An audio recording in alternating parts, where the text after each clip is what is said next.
Hello guys, सुबह उठी। सुबह उठकर किया अपना घर का काम, झाड़ू लगाई। पहले झाड़ू लगाने के बाद लगा दिया पोछा। फिर मैंने बनाई चाय अपने लिए और सबके लिए। और चाय के साथ सेक लेते भाई ब्रेड। हमने सबने चाय पी। चाय पीने के बाद मैं चल दी अपनी छत पे। छत पे मुझे करने थे अपने कपड़े धुलने थे और नहाना था।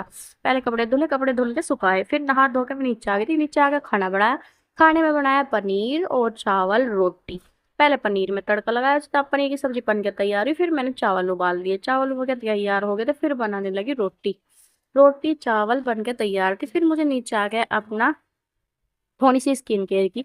स्किन केयर में लगाया थोड़ा मॉइस्चराइजर, नेल पेंट वगैरह सब सामान किया। सामान लगाने के बाद नीचे आके देखा तो बैठी थी लेडीज। लेडीज बैठी थी, थोड़ा उनके साथ बातचीत करी। चाची ताई बैठी थी, उनके साथ बातचीत करने के बाद मैंने थोड़ा आराम, खाना वाना खाने के बाद।